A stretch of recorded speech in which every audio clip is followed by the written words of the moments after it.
Joko Widodo. Ini adalah kisah masa muda saya sewaktu memulai perjalanan hidup. Ini saya waktu kecil. Saya berasal dari kota Solo, Jawa Tengah. Saya anak sulung dari 4 bersaudara. 3 adik saya semuanya perempuan. Saya berasal dari keluarga biasa. Kami berulang kali pindah rumah kontrakan, rumah sederhana yang mampu dibayar Bapak untuk tempat tinggal kami sekeluarga. Bapak berjuang untuk hidup kami dengan berjualan bambu dan kayu di pasar. Ibu sangat gigih membantu Bapak. Setelah selesai masak dan membereskan rumah, ia segera pergi ke lapak dagang Bapak untuk membantu mengikat bambu dan kayu. Mereka melakukan itu semua demi anak-anaknya untuk bisa sekolah. Mereka meyakinkan saya bahwa sekolah akan mampu mengubah hidup saya. Perjuangan dan usaha Bapak sangat menginspirasi saya. Usaha Bapak berjalan baik, dagangan makin laku, dan saya tahu Ibu mulai punya uang. Saya pun mulai nakal waktu itu. Saya sering iseng memanggil pedagang makanan apa saja yang lewat dekat rumah. Tukang siomay, tukang bakso, tukang jajanan pasar. Ibu pun terpaksa membayar apapun yang saya pesan. Suatu kali saya asal manggil saja, ada tukang lewat di depan rumah. Saya pikir jual kue pasar, ternyata tukang arang. Ibu muncul sebelum saya sempat berlari. Terpaksa ibu membelinya dan langsung menyodorkan bungkusan berisi arang untuk saya makan sambil berkata, "Ayo makan, habisin ya, kamu kan yang kepengin jajan." Suatu hari kami kena gusur pemerintah daerah karena daerah rumah kami akan dibangun fasilitas kota.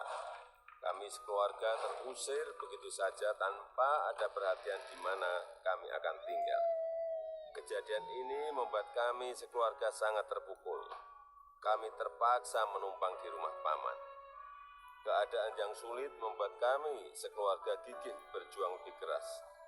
Bapak menjadi sopir angkutan umum.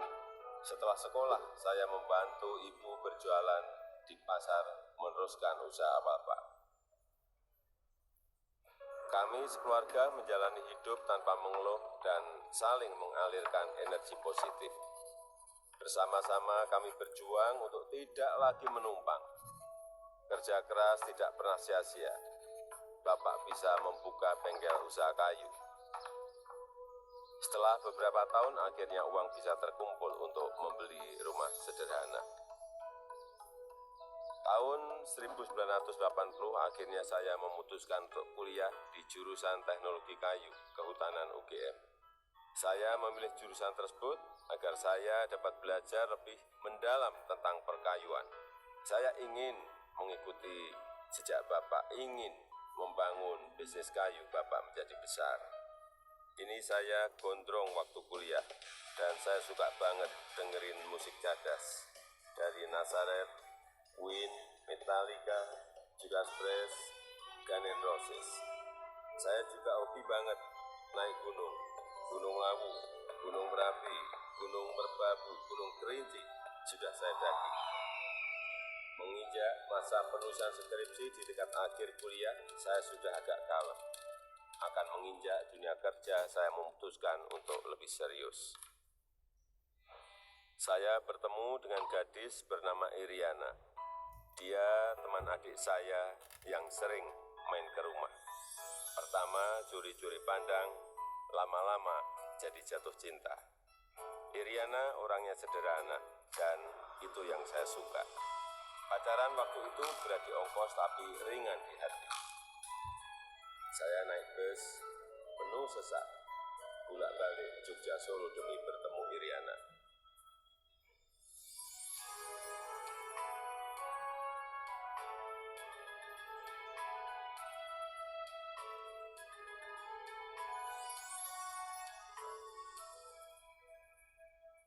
Lulus kuliah tahun 1985, saya melamar ke sebuah perusahaan kertas di Aceh.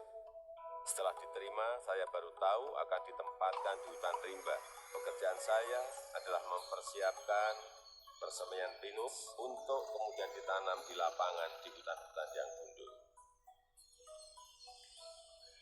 Beberapa bulan setelah itu saya kembali ke Solo untuk menikahi Iriana dan menyiapkan keberangkatan kami ke Aceh. Masa awal pernikahan kami berada di dalam hutan rimba selama 2,5 tahun. Pada tahun kedua, Iriana sudah dalam kondisi hamil dan kita memutuskan untuk melahirkan anak pertama kami di Solo. Kembali ke Solo, mulai ikut paman bekerja di pabrik mebel untuk mencari pengalaman. Di sini saya belajar banyak tentang bagaimana menjadi pengusaha yang baik. Semua posisi pernah saya lakoni, di produksi, di pemasaran, semuanya pernah saya alami. Tahun 1987, anak pertama saya lahir, Gibran Rakabuming.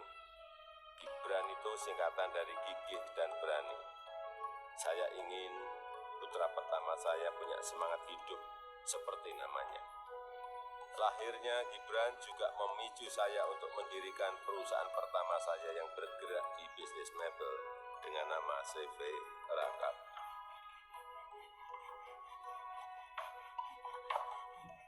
Tapi ternyata menjadi pengusaha bukanlah sesuatu yang mudah. Saya pernah habis ditipu. Barang sudah dikirim tapi tidak dibayar. Lalu orangnya menghilang. Kalau kita jatuh ya harus bangkit lagi. Tidak lama setelah itu saya mendapatkan pinjaman modal usaha. Dengan semangat untuk bangkit dan berkembang, saya bergerak cepat untuk mencari pesanan sampai luar negeri dengan cara ikut pameran mebel. Hasil usaha saya mulai terlihat, kantor tidak pernah sepi dari kunjungan pembeli. Di sini saya bertemu dengan pembeli dari Prancis bernama Bernard Jan. Dia yang memberi sebutan Jokowi untuk saya untuk membedakan Joko Widodo dengan Joko-Joko lainnya yang banyak beliau kenal. Sejak saat itu, orang-orang lingkungan pengusaha mebel mulai memanggil saya Jokowi. 2 anak saya lahir setelah keadaan ekonomi keluarga membaik. Kahiyang Ayu dan Kaisang Pangarep. Saya ingin anak-anak saya mengenal sekolah kehidupan yang dilandasi perjuangan untuk mandiri, supaya mereka semua mampu membangun kehidupan yang kukuh. Keluarga adalah sumber kekuatan terbesar bagi saya. Saya yakin yang saya alami waktu muda sedang kalian alami sekarang. Tidak ada Jokowi hari ini jika tidak ada sejarah susah hidup saya. Teruslah berjuang mewujudkan mimpi-mimpi kalian. Mari kita terus bangun Indonesia maju.